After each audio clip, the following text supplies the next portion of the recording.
Апамның астауы. Ол кезде мен бала едім. Апам жастау еді.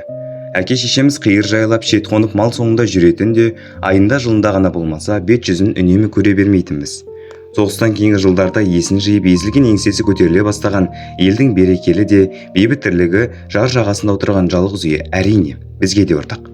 Қос бөлмелі шатырланбаған тоқал ағаш тамның маңайы қысы-жазы жыбырлаған, айғайлап шулаған балалардың базарына айналатын. Біздің үйден тас лақтырым жерде арқырап ағып жатыр ағыны қатты бұқтырма, жаз шыға суға шомылған, қыста сырғанақ тепкен баланың жер-көкті шар құрып шарласа табылмас қызыққа толы мекен еді. Тоң боп қатқан пимасын, сүңгілесі су болған көйлек дамбалын біздің үйге келіп кептіретін. Сонда апам менің ғана емес, мұқым ауыл балаларының абзал анасы сықылданатын. 15 жасыма дейін апамның қойнына жаттым. 15 жасыма дейін әкенің, шешенің кім екенін білмей, сол айналайын апамның тәрбиесінде өстім. 15 жасыма дейін апамның етегіне жабысып, соңынан қалмай, бүлкектеп, құлындай еріп ер жеттім. Сол кісімен жүрсем, мал сойған үйдің құлағы, тәттісі мен дәмсі менің аузыма тиетін. Мен ол кезде апамның өмір тарихын, тіпті кім екенін білмей, алаңсыз шуақты күндерге марқайып маңар едім. Бүгінде көз алдымда ары қашан кемпір, тарамысты мысты саусақтар, ерні мен иегін күйек шалып тыртықтанған әдемі ажар. Кимешегінен дудырап шығыңқырап жүретін ақ шалмаған қара бұйра шашқаны. Менің көз алдымда қандауырының қайрап, басының қаны тасыған еркек ұрғашысының кеудесіне мініп, арам қанын ағызып тұрған, немесе терилеп, көн тігіп отырған, жүн түтіп, арқан есіп, жіп иіріп, алаша тоқып, оюлап, сырмақ тігіп отырған апам. Ертеректе қазақ әйелі не істеу керек болса түгел қолынан келетін апам. Қазақ әйелінің ғана емес, ер азамат атқарар істі қара нардай қасқая көтерер апам.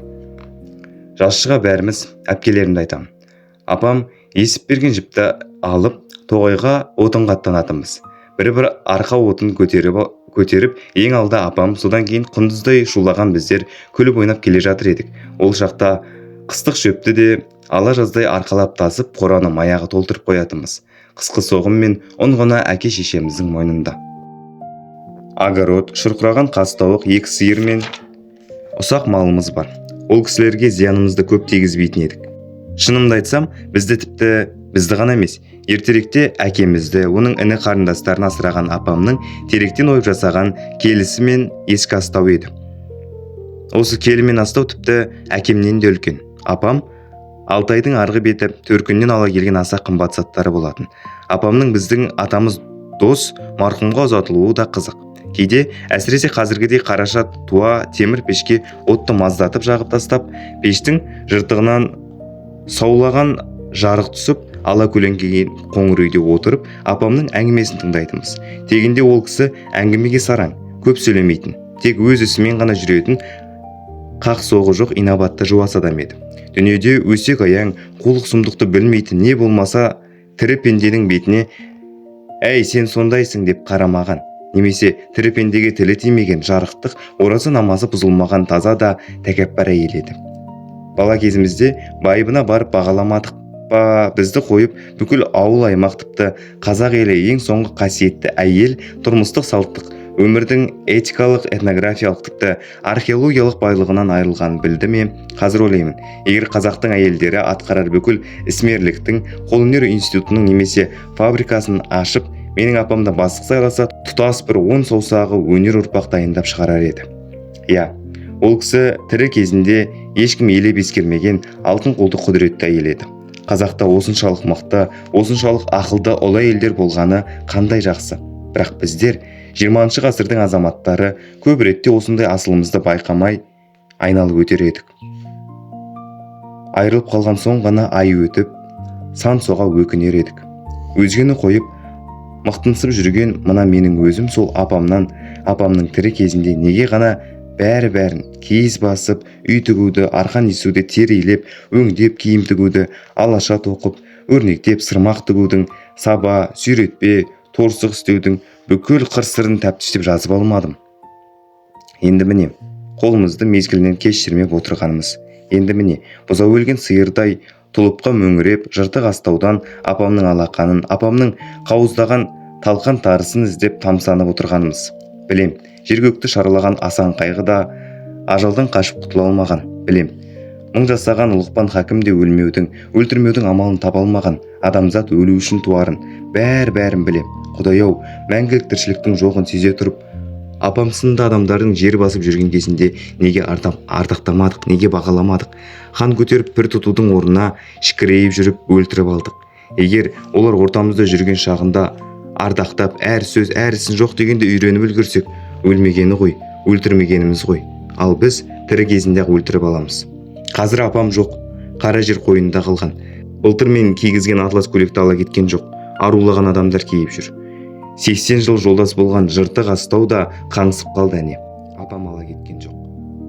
Иә, сонымен қараша туа от маздатып, қарағайдың шайырын жалмаң-жалмаң шайнап, екі бүйірі жон арқасы нарттай қызарып кеткен темір пешке шырт-шырт түкіріп, шыжылдатып отырған тамам баланың ортасында қарқарадай қасқайып отырған апам менің қап-қара болып, тілім шыға жарылған аяғыма қаймақ жағатын. Қаймақ тиіп, удай ашығанда шыбын жанып шырқыраушы еді. Қаздың балапандай алқа қоттандай жайғасқан немерелерін айналып толғанған әжемнің тек қарашада қылаулап алғашқы қар жауғанда ғана айтар әңгімесі ақыл тегіл. Оның ақылы жүздеген ұстаз, мыңсан мектептен артық тәрбие деген ұғымның асқаралы таптырмас үлгісі екенін қайдан білейік. Дүние жүзінде апамның қойнынан аңқып шығар әжелік иістен жағымды не бар екен жалғанда? Бұл жалғанда картопты тіліп жіберіп, қызарып өткен темір пешке қырып жегеннен дәмді не бар-ау? Бұл жалғанда қасқарая мал жайғап кеп апамның айналасында тырайып жатып әңгімесін тыңдағаннан қымбат сәттер табыла ма? Қайта айналып келер ме? Апам Алтайдың арғы бетінде Керей елінің қызы. Әкесі аса бай болған, текті тұқымның тұяғы. Апам еркелеп өскен жалғыз қызы. 15-ке толған соң іргелес байдың ұлына жасауын беріп сыңсыста ұзатқан екен. Өз заманның аса көрікті қызы, әрі он саусағы өнер. Апам осаға көрген бірер жылындақ маңғаз инабатты пысық келін атанады.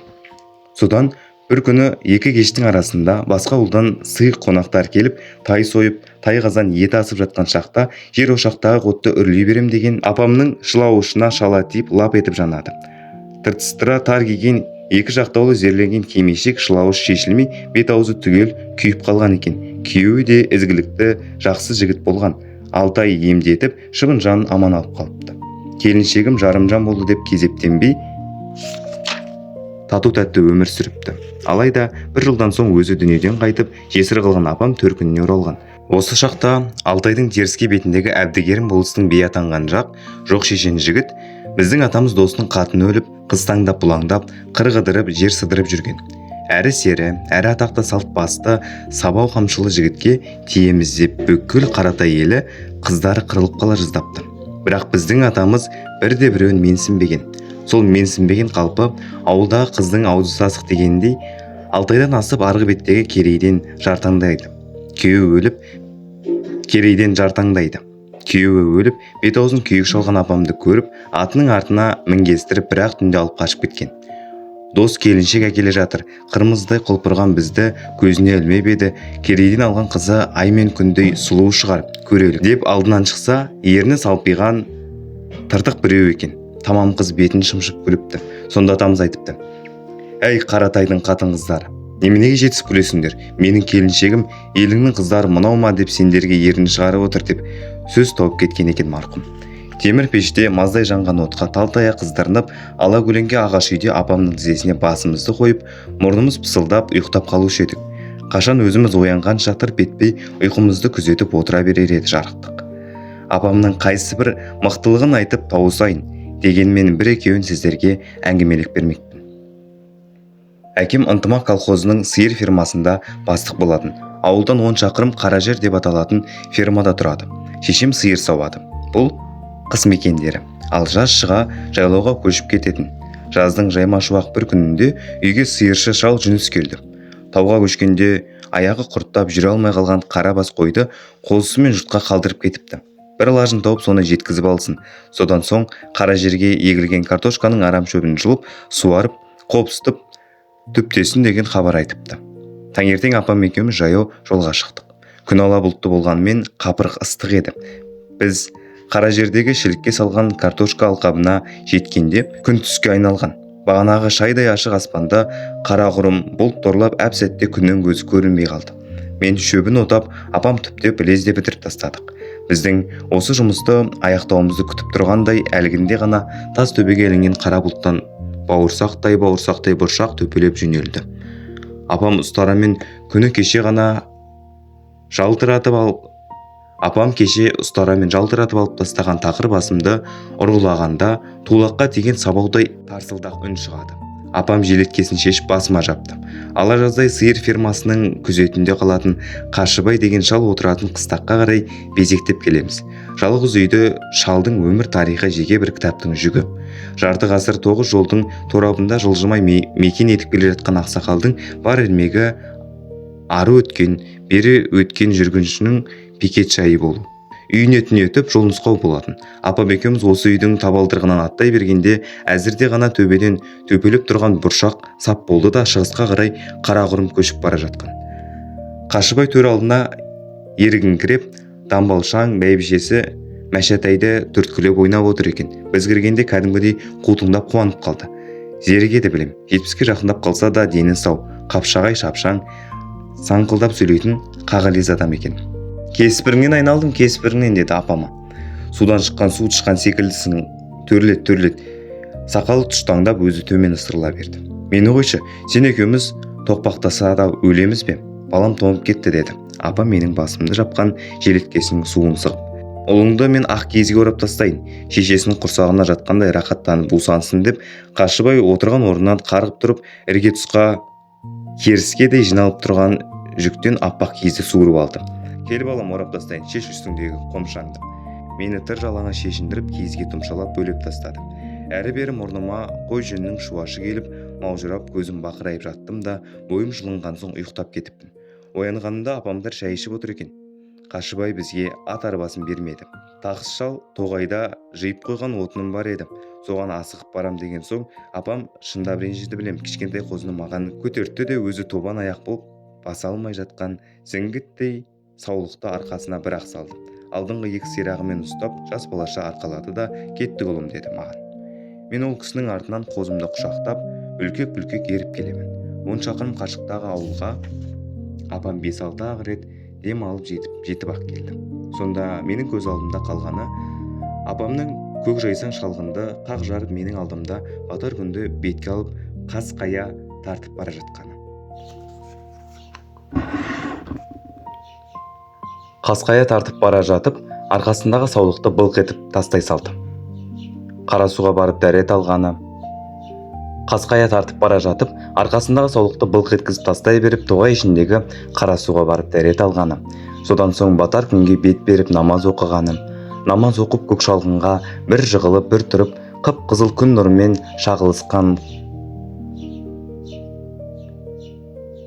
шағылысқан қайран апам осы қалпында қара жерге, туған жерге табынғандай еді. Енесіне тартқан қарабас қозыны құшақтап отырып, мен апамның дүние жүзіндегі ең күшті адам екеніне күмәнім қалмаған. Біз үйге жеткенде жолда ешкілерді айта келдік. Екі сиырды бұзауы еміп тұр екен, ал ағаш үйдің есігі шалқасынан ашық маса буып толып алған. Әпкелерім тұлыпқа оранып ұйықтап жатыр. Апам оларға ұрысқан да, тіпті ұйқысын бұзып оятқан да жоқ. Бүкіл шаруаны өзі тындырып, тек кешкі асқа ғана шақырды. Апам менің. Жаз өтіп, қылышын сүйретіп қыс келді. Орман тоғай, тау-тас аппақ. Алтай өңірінің әрі жүдеу, әрі көңілді шағы туды. Апам етегін дөңгеленде белін қынап тігіп берген,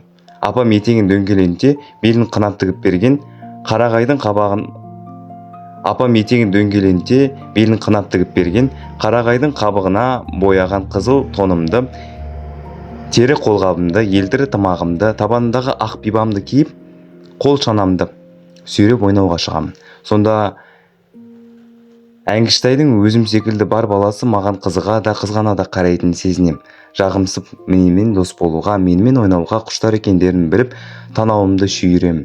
Кеше әкем келіп кеткен, астында биік таудай ақ бозаты бар. Жеңеше, деді апама. Ертең таңертең сиыршы шал жүністі жіберем, соғымды сойып береді. Осыдан бір апта бұрын сол жүніс шал Ту сиыр жетеліп келіп қыстай осыны жеп шығасыңдар деп еді. Енді сол сиырды сойып мүшелеп бермек. Жүніс келеді деген күні апам су жылытып пышағын сиырды жығатын арқанды даярлап көп тосты. Келмеді. Шыдамы әбден таусылған соң, жүр ұлым, өзіміз-ақ сойып аламыз деп қоңыр сиырды бас жібінен жетелеп қорадан шығарды. Бұдан соң тұмсығынан шалып мүйізін діңгекке тас қып байлады. Қыл арқанмен сиырдың аяғын іліп алды да діңгекке бір рет орап, бар күшімен тартып қалғаны еңгезердей қоңыр сиыр гүрс етіп құлап түсті. Апам діңгектен шандып алған арқанды суыста тартып,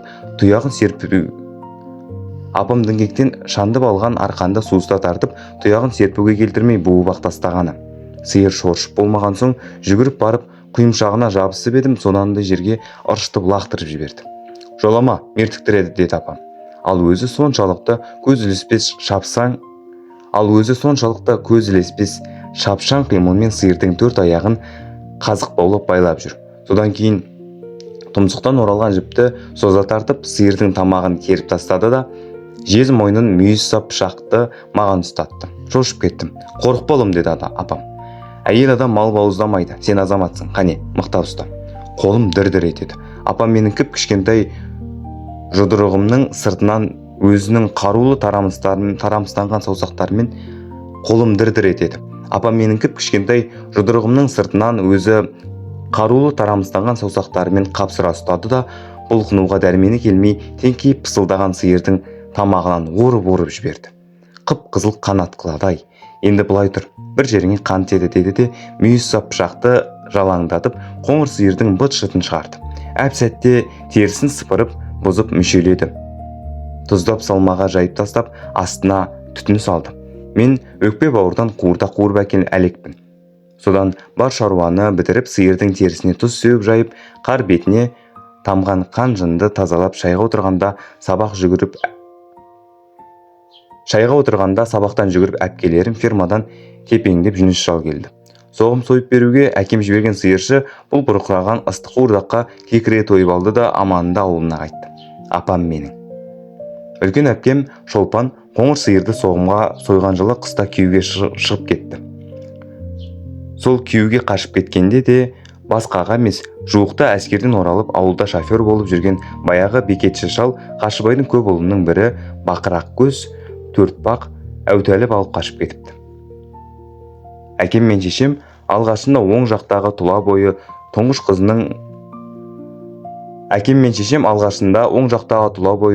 қызынан айырылып қалғанына намыстанып қатты ашуланғанмен артынан кетер қыз кетті деп жасау жабдығына кіріскен. Әрине, жасау дегенде сырма, қалаша, көрпе жастық секілді үй жиғасының ол пұлы ол кезде тек қана қолдан тоқылып тігілетін белгілі. Апам Шолпанның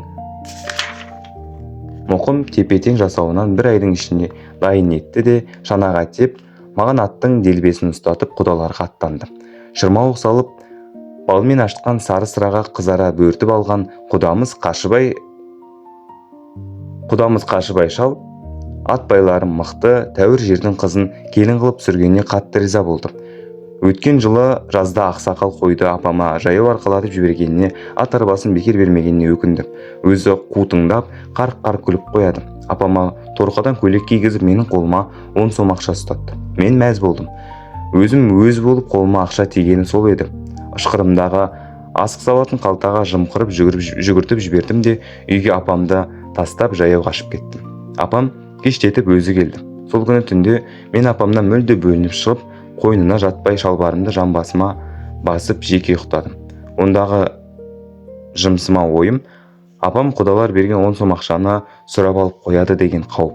Сонда маған әпкеңді үйге қайтарамыз, 10 сом ақшаңды бер десе, азар да безер қарсы болар едім-ау. Сонда мен әпкемді 10 сомға сатып жібергенде едім. Апам ләм деген жоқ. Қойнына жат деп те айтпады. 10 сом ақшамды тақуалап сұрамады да. Сол күннен бастап қулық сауып ер жеткенімді білдім. Сол 10 сом ақша апам екеуміздің арамызды аша түскендей болды. Мен бөлек жатып жүрдім. Бір ай жамбасыма басып сақтаған қағаз ақша сары тап болып тозуға айналғанда жоғалтып алғаным әрине апамнан көрдім. Не деген бекершілік, не деген пендешілік десеңізші. Апам менің. Ер жеттік, білім алып қызмет атақ қудық. Ауылдан ұзап апамнан алыстап Астанаға аттандым. Апам Жеңісхан деген ұлының қолында тұрып жатты. Анда-санда ауылға барғанда өз үйіме түсіп, апам өзі келіп амандаспаса шіреніп жатып алатын едім. Мен сонда ауылға келіп кетіп жүріп, әкемдердің аузынан апамның тіпті де менің әжем емес, шала дос марқұм болғаннан кейін біздің үйімізде бірге тұрғанын, әкеме шеше орнына шеше болып кеткен жеңгесі екенін білдім. Ал доспенен менің әкемнің әкесі Исақан бірге туысады екен. Мен сонда апамның соншалықты алыс, тым алыс екеніне көзім жеткенімен иланбай, жүрегім бәрібір баяғы кезді апамның жылы қойны аялы алақанын аңсаймын. Өткен жазда апам түсіме кірді. 80 жыл жолдас болған жарық астауында арпа салып қауызынан тазартып желпіп отыр екен. Маған айтады екен деймін. Құдалар берген 10 сомды үйде шай жоқ болып қалған соң мен алған едім. Ертеңінде мазам болмай көңілсіз ояндым да әйеліме демалысқа шығайық, ауылға барайық. Апам түсіме кіріп жүр, сен таза матадан көйлек сатып әкел деп едім. Неге екенін білмеймін, үйге келген соң да баяғыдай аяғымның басын қайқайтып жатып алмай, тағат таппай апамның үйіне қарай құстай ұштым. Есік алдында немерелерін ойнатып отыр екен. Менің екі бетімнен кезек сүйіп, апаңды ұмытпайын дедің ау құлыным, мұрныңнан сығып алған бала едің, деп көзіне жас алды. Шай жасала бергенде таудан отын алып ұлы Жеңісхан келді. Апаң бұрынғыдай емес, қартайды, екі тізен бастырмайды, әйтпесе сарайым сау, тісім бүтін. Менің есіме апамның 5 уақыт дәрет алып намаз оққан сайын тісін түзген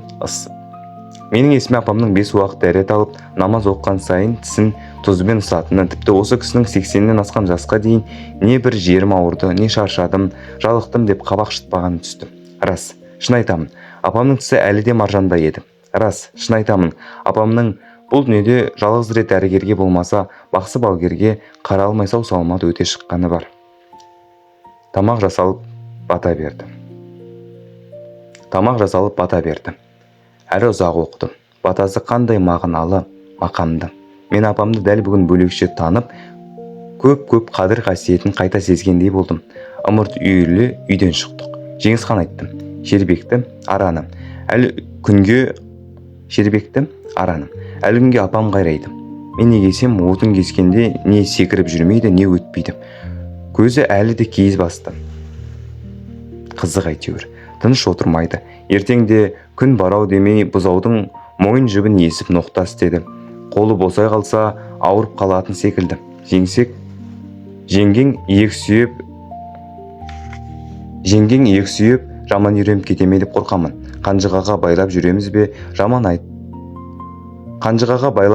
жаман айтпай жақсы жоқ, бір күні қисайып қалса. Апа мықты ғой, дедім мен жамандыққа қимай. Апам 100 жасайды.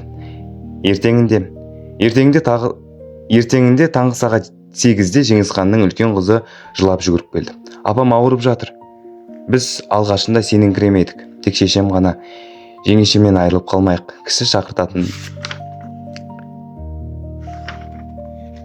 кісі шақыртатындай қатты ауырған емес еді, деп тұра жүгірді.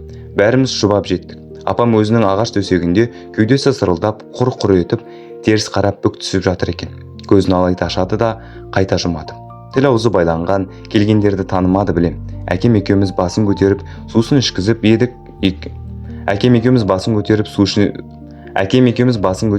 ішкізіп едік, езуінен қайтақты.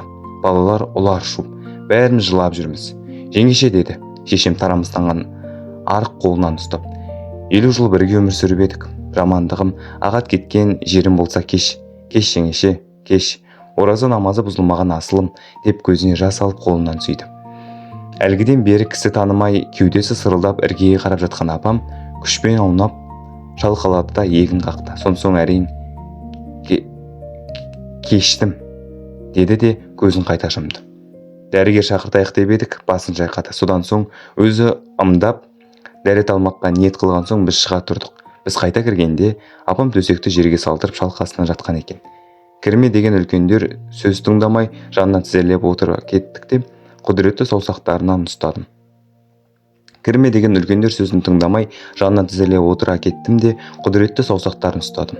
Суып барады екен, суып. Апам көбірлеп илла илалла деп иман айтты. Апам өз иманын өзі оқыды. Апам өз жаназасын өзі шығарып жатқанын сездім. Ендігі сәтте апаңнан айырылдық деп бисмилля деген күйі әлемдегі ең ұлы аналардың бірі апамның бетін жапты. Үйдің іші ұлар шу, қым-қуыт. Апам менің. Өлдің. Ауырмай сырқамай, бір тісің шетінемей, алла белім демей, 89 жасыңда өз иманыңды өзің айтып өлдің. Апамды арулап, сырмаққа орап, зузаға салып көтере жөнелгенде үйдің бұрыш-бұрышында апам-ау, апам деп зар еңіреп немерелері қалды. Маған зузаның ең бір маңдай басы тиіп еді. Ағаш сырғауыл иығыма батып жанымды шығарса да шыдадым.